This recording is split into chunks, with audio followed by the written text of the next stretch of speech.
اصل حل تو شادی ہے، لیکن جب تک شادی نہیں ہو رہی تب تک انسان کیسے زندگی گزارے؟ قرآن مجید میں سورہ نور میں اللہ فرماتے ہیں اور جن لوگوں کو نکاح کے مواقع میسر نہ ہوں وہ پاک دامنی کے ساتھ رہیں یہاں تک کہ اللہ تعالیٰ انہیں اپنے فضل سے بے نیاز کر دے، یعنی ان کی شادیاں ہو جائیں۔ اب وہ کیا کریں؟ سب سے پہلی بات قل للمؤمنین یغضوا من ابصارہم، نگاہوں کی حفاظت کریں۔ سب سے پہلا کام نگاہوں کی حفاظت شروع کریں۔ یہ نسخے ان لوگوں کے لیے ہیں جو چاہتے ہیں ہم پاک دامنی کی زندگی گزاریں۔ دوسرا طریقہ، انسان فاسقین کی، برے لوگوں کی صحبت سے دور رہے۔ یہ برے لوگوں کی صحبت انسان کو گناہ میں ڈال ہی دیتی ہے۔ قرآن مجید میں اللہ فرماتے ہیں فَلَا يَصُدَّنَّكَ عَنْهَا مَن لَّا يُؤْمِنُ بِهَا وَاتَّبَعَ هَوَاهُ فَتَرْدَىٰ، لہذا کوئی شخص تمہیں اس سے ہرگز غافل نہ کر پائے جو اس پر ایمان نہ رکھتا ہو اور اپنی خواہشات کے پیچھے چلتا ہو، ورنہ تم ہلاک ہو جاؤ گے، ہلاکت میں پڑ جاؤ گے۔ بروں کی صحبت سے بچنا یہ بہت ضروری ہے، اس کے بغیر بات پوری نہیں ہوتی۔ پہلا کام تھا نگاہوں کی حفاظت، دوسری بات بری صحبت سے اپنے آپ کو برے لوگوں سے بچانا، تیسری بات یا ایھا الذین آمنوا استعینوا بالصبر والصلاۃ، اللہ تعالیٰ فرماتے ہیں کہ اے ایمان والو صبر اور نماز سے مدد حاصل کرو۔ جب طبیعت کے اندر انتشار پیدا ہو اور گناہ کی خواہش پیدا ہو اس وقت ایک بہترین علاج یہ ہے کہ انسان وضو کرے، 2 رکعت صلاۃ الحاجت پڑھے، اور صلاۃ الحاجت کس بارے میں؟ یا اللہ مجھے پاک دامنی کی زندگی گزارنے کی توفیق عطا فرما، میں گناہ گار ہو کے جہنم کی آگ میں جلنا نہیں چاہتا، اللہ مجھے پاک دامنی عطا فرما۔ یہ بڑا زبردست علاج ہے، کوئی کر کے تو دیکھے۔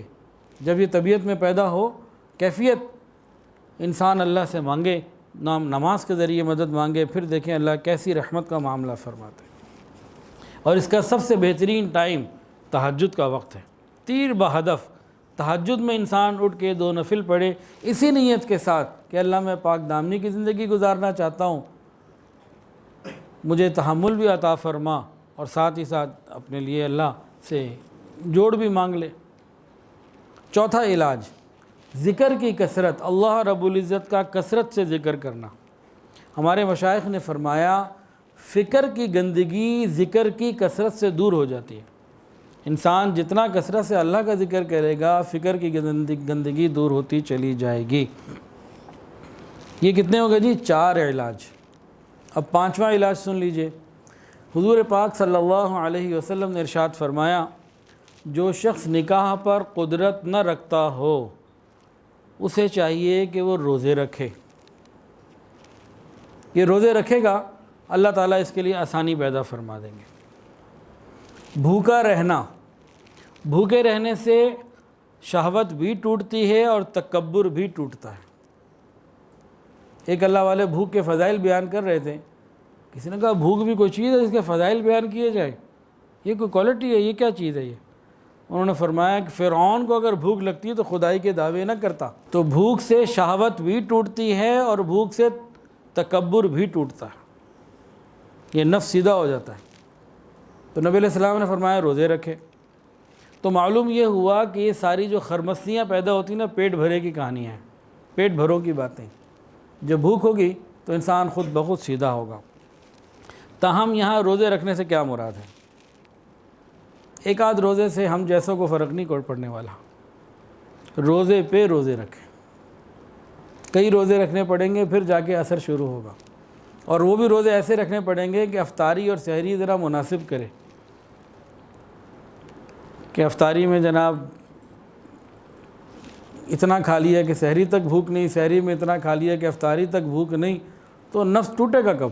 اس کا زور کب ٹوٹے گا؟ مہد الفقیر جھنگ کے شیخ الحدیث حضرت مولانا حبیب اللہ صاحب دامت برکاتہ العالیہ نے ایک مرتبہ بتایا تھا، ایک طالب علم آیا اور میں نے اس کو روزے رکھنے کو کہا، تو 10-15 دن بعد بھی میرے پاس آئے کہ جی روزے تو میں رکھ رہا ہوں، کوئی فائدہ نہیں ہو رہا۔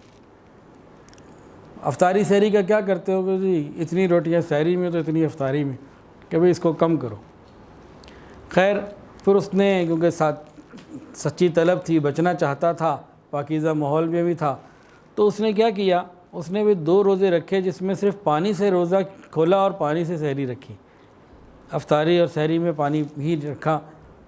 تو کہتے ہیں بس وہ 2 ہی دن تھے، اس کے بعد ایسا زور ٹوٹا کہ وہ ٹوٹا ہی ہوا ہے، ابھی ٹھیک چل رہی ہے طبیعت۔ تو زور توڑنے کے لیے کچھ کرنا پڑتا ہے اپنی اپنی طبیعت کے مطابق، سب کی اپنی اپنی طبیعت ہوتی ہے۔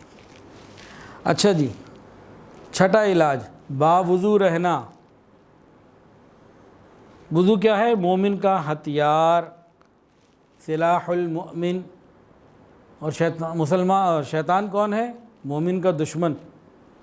تو جب یہ باہتھیار ہوگا، باوضو ہوگا، تو اس کی حفاظت اور ہو جائے گی انشاءاللہ۔ 7ویں چیز دعائیں مانگنا۔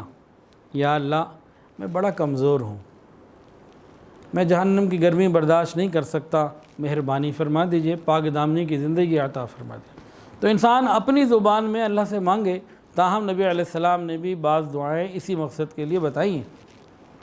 اللہم انی اسألک الہدی والتقی والعفاف والغنی۔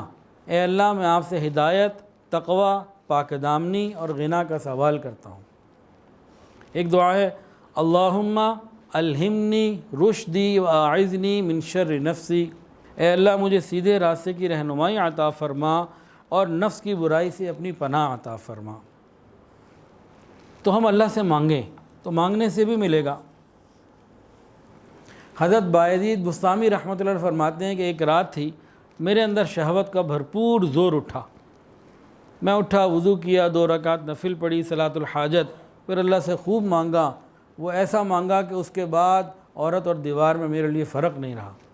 یعنی غیر محرم کے بارے میں ایسی بات آ گئی، بیوی کے بارے میں نہیں، غیر محرم کے بارے میں اللہ نے دل کو ایسا کر دیا۔ اس کے علاوہ جو مزید علاج ہیں ان میں سے ایک علاج ہے کہ انسان اپنے آپ کو مصروف رکھے، بہت مصروف رکھے، کام کام کام اور کام، تھوڑا آرام۔ آج کل کے نوجوانوں کو کام کرنے سے ان کی جان جاتی ہے، نہیں کرتے کام، مصروفیت سے جان چھوڑاتے ہیں۔ بس موبائل مل جائے، انٹرنیٹ مل جائے اور سہولت مل جائے، وقت مل جائے، بس اور کچھ نہیں چاہیے۔ بعض ایسے بھی ہیں۔ اپنے آپ کو کہیں مصروف کریں، گھر کے کاموں میں مصروف کریں، پڑھنے پڑھانے میں مصروف کریں، خیر کے بھلائی کے کاموں میں۔ وہی کہتے ہیں نوکری نہیں مل رہی، وہی نوکری میں کسی کی خدمت کر لو۔ گناہ سے بچنا ہے، جہنم سے بچنا ہے، تو اپنے آپ کو کہیں مصروف تو کریں۔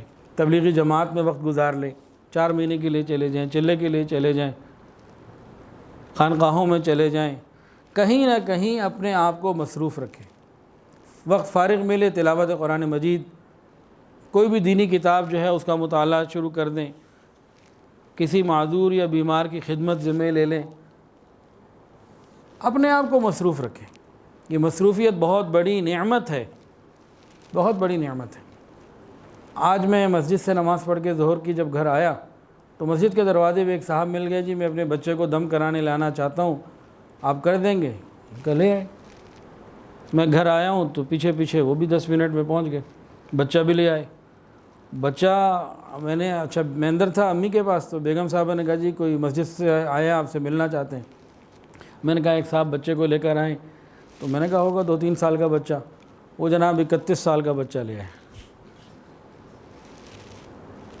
تو کہ جی کچھ دم کر دیں، 4 سال ہو گئے، تو کوئی نہ کوئی بھی ٹھیک ہوتا ہے، پھر بھی بیماری ہو جاتی ہے، پھر ٹھیک ہو جاتا ہے۔ تو میں نے کہا جی دم تو کرتے ہیں، میں جب تک زندہ ہوں آپ لاتے رہیں گے، کرتا رہوں گا، لیکن مجھے اس سے کوئی بات چیت کرنے دیں۔ پتہ یہ لگا 31 سال کی اس کی عمر ہے اور ابھی تک اس کی شادی نہیں ہوئی۔ تو ابا صاحب ان کے ساتھ ہی تھے۔ میں نے کہا جی مسئلہ ان کا یہ ہے، آپ یہ مسئلہ حل کروا دیں تو اگلی باتیں بھی ٹھیک ہو جائیں گی، ورنہ صرف میرے دم درود کرنے سے ان کے مسئلے ٹھیک نہیں ہونے والے۔ میں نے اس بچے کو بھی پوچھا، وہ کہا نہیں ایسی تو کوئی بات نہیں۔ میں نے کہا جی یہ آپ کے سامنے نہیں بولے گا، اور اچھی بات ہے، بچوں کو ماں باپ کے سامنے ایسی بات کرنی بھی نہیں چاہیے، ٹھیک ہے، ایک حیا ہوتی ہے، خیال ہوتا ہے، وہی تو آپ کا خیال کرنے کا کام ہے کہ جلد سے جلد اس کی شادی کروائیں، سارے مسئلے ٹھیک ہو جائیں گے۔ میرے دم کرنے سے تو مسئلے پورے تو حل نہیں ہونے لگے نا۔ تو یہ ایک بہت ضروری چیز ہے۔ اور دوسرا کیا تھا کہ وہ جاب لیس بھی ہے، گھر پہ ہی رہتا ہے، فارغ ہے بالکل۔ کبھی ان دونوں کاموں کا حل کروائیں، اس کو کہیں نوکری پہ لگوائیں۔ اب وہ پڑھا لکھا ہے، ان کا جی آپ کو آپ کی شان کے مطابق ابھی تک نہیں مل رہی، چلو ٹھیک ہے۔ یہ میرا گمان تھا، اس نے کچھ نہیں بولا، لیکن کچھ نہ کچھ کرنے مصروف رکھنے کے لیے، اپنے آپ کو صحت مند رکھنے کے لیے کہیں نہ کہیں کوئی کام کر لیں۔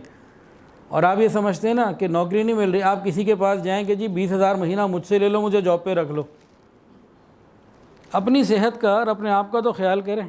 ویڈیو کے نیچے سبسکرائب کے بٹن پہ کلک کریں، بیل کے آئیکن پہ کلک کیجئے تاکہ ہر نئی ویڈیو کی نوٹیفیکیشن آپ کو مل جائے۔